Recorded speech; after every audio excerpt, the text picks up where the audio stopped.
안녕하세요. 김태훈 목사입니다. 뚜벅뚜벅 메시지. 오늘은 다시 복음 시리즈 5번째. 복음 앞에 무릎 꿇을 때 인생이 일어납니다.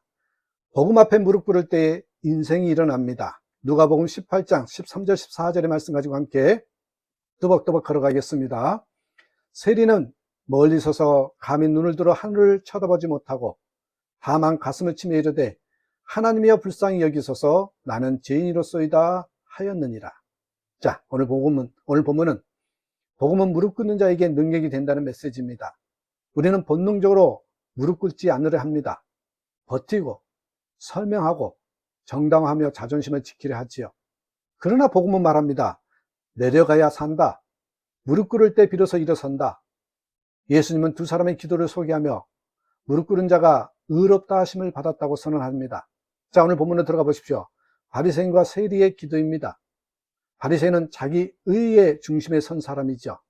나는 저 세리와 같지 않음을 감사합니다. 그는 회개가 없습니다. 고백보다 자랑, 눈물보다 성과, 하나님보다 자아가 중심입니다. 거울 대신에 셀카 모드로 기도하는 사람처럼 자신을 비춰보고 감탄할 뿐 하나님을 바라보지 않습니다. 반면 세리를 보십시오. 죄인으로 무릎을 꿇는 사람이죠. 하나님이여 불쌍히 여기소서 나는 죄인으로소이다. 그는 자신이 설 자리를 압니다. 멀리 서서 하늘을 보지도 못하고 가슴을 치며 단 한 문장으로 기도합니다. 불쌍히 여겨주십시오. 불쌍히 여겨주십시오. 이 장면이 복음입니다. 죄인임을 아는 자가 은혜를 갈망할 때 하나님은 가장 가까이 다가오십니다.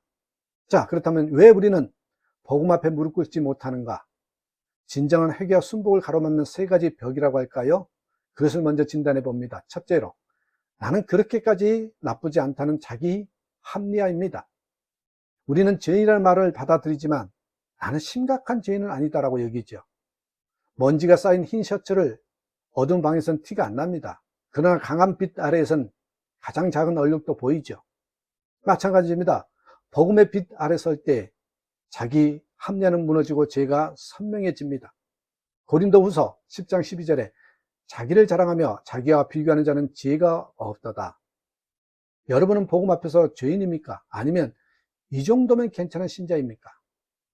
두 번째, 무릎 꿇는 건 약자나 실패자의 자세라고 믿기 때문입니다. 세상은 말합니다. 넘어지지 마라, 드러내지 마라, 울지 마라. 그러나 복음은 말하죠. 엎드려야 산다. 울어야 치유된다. 겪어야 다시 세워진다. 꺾여져야 다시 세워진다는 겁니다. 갈 때는 꺾이지 않으면 바람을 이기려다 부러집니다. 그러나 꺾임을 받아들이는 갈 때는 오히려 살아남습니다. 마찬가지입니다. 하나님 앞에서의 꺾임은 파멸이 아니라 회복의 시작입니다. 우리는 강함을 미덕으로, 무릎 꿇음을 약함으로 여깁니다. 그러나 하나님의 나라는 역설적이죠.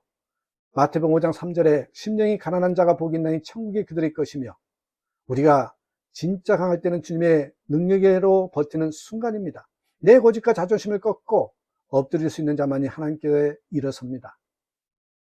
여러분, 무릎 꿇는 게 부끄러우십니까? 하나님은 무릎 꿇는 자에게만 구원의 손을 내미신답니다. 세 번째, 겉보기엔 잘 살고 있고 특별히 문제없어 보이기 때문입니다. 외적인 평안, 적당한 신앙활동, 삶의 안정감 속에서 내면의 영적 공허와 타협을 못 느끼고 살아갑니다. 어느 중년 성도는 말합니다. 아프지도 않고 사업도 잘 되고 교회도 다니는데 이상하게 기도는 사라졌고 말씀은 심심해졌어요. 보세요. 겉은 멀쩡해도 복음 앞에 무릎 꿇지 않으면 영혼은 마릅니다.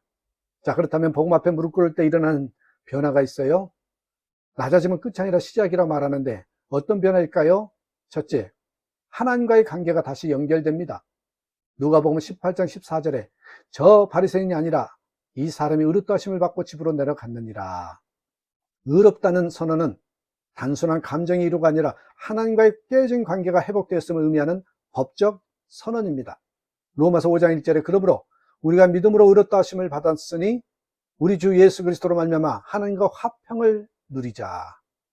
죄는 하나님과의 줄을 끊는 가위와 같습니다. 그러나 무릎 꿇는 회개는 그 줄을 다시 잇는 매듭이지요. 그렇습니다. 하나님과의 대화가 다시 이어지고 마음이 다시 연결됩니다. 자, 내가 마지막으로 하나님 앞에 진심으로 엎드렸던 순간은 언제였습니까? 지금 그 줄은 연결되어 있습니까? 끊어져 있습니까? 내 안에 두 번째로는 무게가 풀어지고 마음이 가벼워집니다. 내 안에 무게가 풀어지고 마음이 가벼워진다. 복음 앞에 무릎 꿇으면요, 죄책감, 자존심, 인정욕구, 비교식 같은 내면의 무거운 짐들이 하나씩 풀어지기 시작합니다. 여러분, 기도는요, 짐 내리기 의식이라고 합니다. 짐 내리는 의식이래요. 무릎 꿇는다는 건 하나님 앞에 인생 배낭을 내려놓는 것입니다. 마태복음 11장 28절에 수고하고 무거운 짐 진 자들아 다 내게로 오라 내가 너희를 쉬게 하리라 그랬죠. 어느 교인이 이렇게 고백했습니다. 그날 밤 눈물로 무릎 꿇고 기도했는데 문제는 그대로였지만 이상하게 내 마음은 자유로웠습니다. 그렇죠. 상황이 바뀌지 않아도 내 중심이 바뀌는 순간이었던 것입니다. 그 시작은 무릎에서 일어났습니다. 여러분, 세 번째로 진짜 일어설 수 있는 힘은 무릎에서부터 시작됩니다. 세상은 높은 자리에서 성공이 시작된다고 믿지만 복음은 가장 낮은 자리에서 진짜 변화가 시작된다고 말합니다. 누가복음 18장 14절에 자기를 낮추는 자는 높아지리라. 건물은 먼저 기초를 파고 내려가야 높이 올라갈 수 있잖아요. 그렇습니다. 무릎 꿇는 삶은 하나님이 들어올릴 준비를 하는 삶입니다. 한 청년이 회심 후에 이렇게 말해요. 복음 앞에 무릎 꿇는 순간 나는 세상에서 가장 약한 존재가 아니라 하나님 품 안에서 가장 안전한 자가 되었습니다. 무릎 꿇는 게 약함처럼 느껴졌습니까? 그렇다면 오늘 다시 믿으십시오. 진짜 강함은 무릎에서부터 시작됩니다. 한번 이렇게 기도해 보십시다. 하나님, 나는 자랑할 것이 아무것도 없는 죄인입니다.